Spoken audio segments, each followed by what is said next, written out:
you guys. Let's go into receiving a little bit because we're there. Korey, let's talk about that a little bit. I think another hot topic, in my opinion, is catching right now with the receiving. We're seeing a lot of glove movement. Some of it I think is good. Some of it I see a ball that was caught as a strike is being moved, and maybe unnecessarily. And I think if you get the wrong umpire back there, it's probably not going to work out for us. So, Korey, why don't you start us off a little bit on receiving and kind of what's going on now in today's game? Yeah, so, I think for me it was more of a, first seeing this, no idea why this was being taught at a high level or anything like this. And I think, for me it was more, I had to kind of understand, why they were doing this. I still don't know that I necessarily agree with it. And I'll kind of get into that. But, I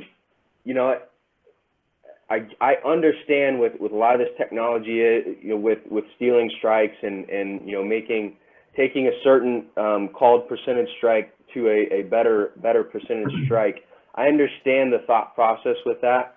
I just think that a huge aspect that's missed with a lot of this stuff is the umpire's perspective, because in all reality, sometimes, we can catch a pitch perfectly and it just doesn't get called a strike. And I think, the person that has total control on calling balls and strikes is the umpire. And so, I think understanding what they look for and, what they're seeing from their perspective is a huge part of this. And I think this new receiving technique is not, I think it kind of, gets disproved by listening to a lot of umpires talk. And I'll give you an example. Is, a guy I coached under when I just got out of pro ball was an umpire all the way up through AAA. So I had a really good feel for it. Called a lot of games behind the plate and everything. And I asked him, one day, what was it that they taught, in umpire school, and what was something that he looked for, and he just said glove. It really, the better levels and the higher levels and the higher that you go up, the strikes are going to get called strikes, and it's really more so for the borderline pitches, and he said, it was the pitches that he was a little unsure of, and that's when he would kind of go to the glove. And I just think, at the big league level, if you're seeing glove movement, and you're right, Coach, a lot of these guys are catching strikes and taking them to the middle part of their body or whatever it may be. And I think those umpires are seeing that, regardless of glove movement, that was a strike anyway. So really, they're kind of doing a disservice to that umpire, in my opinion, by in a way kind of making them look like, they're not really calling a great game. So then you've got, that kind of dynamic of it too. But and I know I'm kind of going off on a little tangent, but I think that's just a huge thing that's kind of missed with a lot of this stuff is the umpire's perspective. Right. Great point. Tim, what do you think on some of this?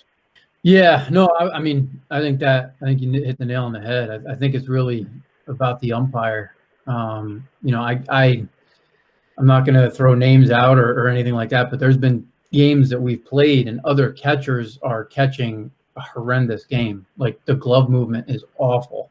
And our guy is sticking, and they're getting calls that we're not, because the umpire likes the glove. He likes them showing the ball the way they are or moving the glove the way they are. So I think you really need to work on it. We talk a lot about at practice and during our meetings. We talk a lot about, catcher-umpire relationship. We had Rob Healy, our signer, come and talk to the team. And one of the things he talked about with the catcher is, that 0-2 pitch that's in the other batter's box where the pitcher hit his spot. And you sit there holding it like it's a strike, and it's 8 to 10 inches off the plate. You're making him look bad. Catch it and throw it back. Then on the other hand, if it's 2 to 4 inches off the plate and you're working back to the ball and sticking it and you're making him look good if he's calling strikes, not botching those pitches that he's been calling. As far as the glove movement, I think I agree with you. You need to be able to work your glove from outside the zone to inside the zone. I mean, that's kind of the principle that we work around, is catching the outside part of the baseball. And the first thing we talk about in receiving is approach to the ball, how we approach the baseball. But again, I was brought up that when the ball hits your glove, everything that was moving stops. You're never trying to pull, push, move the ball post contact.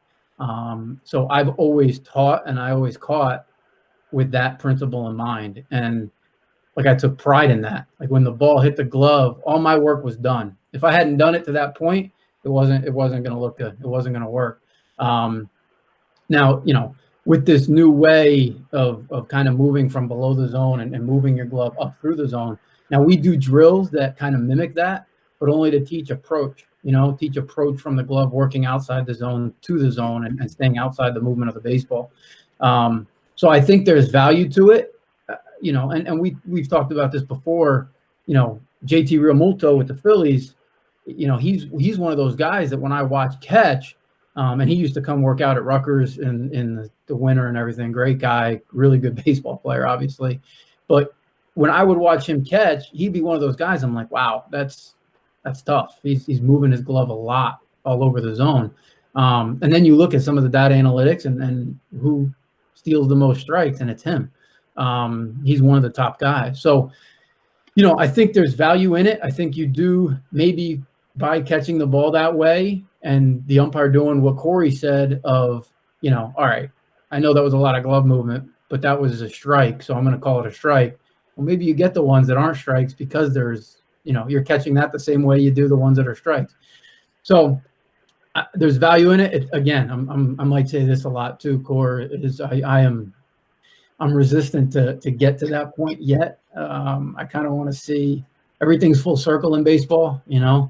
We've gone from a hit down on the ball to launch angle to some guys going hit down on the ball again. And the honest truth is, whatever your perception of what you're learning is, and what you hear, when we say it, if it's successful, it's right. Ken Griffey Jr. used to say, I let the ball get to my belly button, I swing as hard as I can. And if you look at his contact point, it was out in front of his hip. You tell somebody else to do that and they're late. Same thing with catching.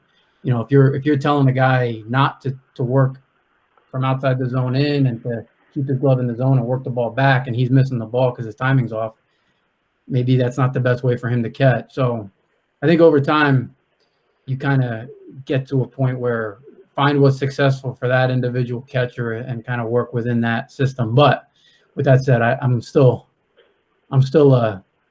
impact and stop first kind of guy. Yeah, it's awesome to hear, both of you guys talk and Tim, you've been at a couple of different places. After you got done playing at Rutgers, you went to Rider University, was an assistant there for a while under Coach Barry Davis, and then went back to Rutgers and had a long stint there, and then moved to Lafayette, and actually got to start working with the pitchers, which is obviously a huge thing. And Korey as well has been to multiple different places, and as a player has played at the top.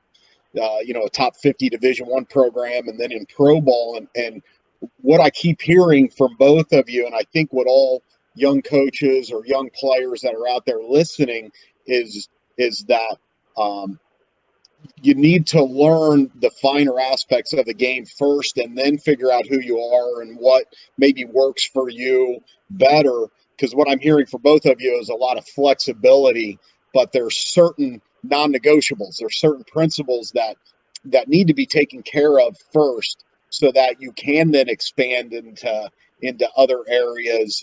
And I agree. There's so much of that in our game right now, where you have to do it this one way, or you have to do it this other way. We talk to our hitters all the time. I mean, we've got all different types of hitters. We've got a couple of guys with some power, but we've got a lot more guys that are probably use the whole field type of hitters, and there's nothing wrong with that. So, we've got to learn to teach both of those guys, and you just can't fit into one circle.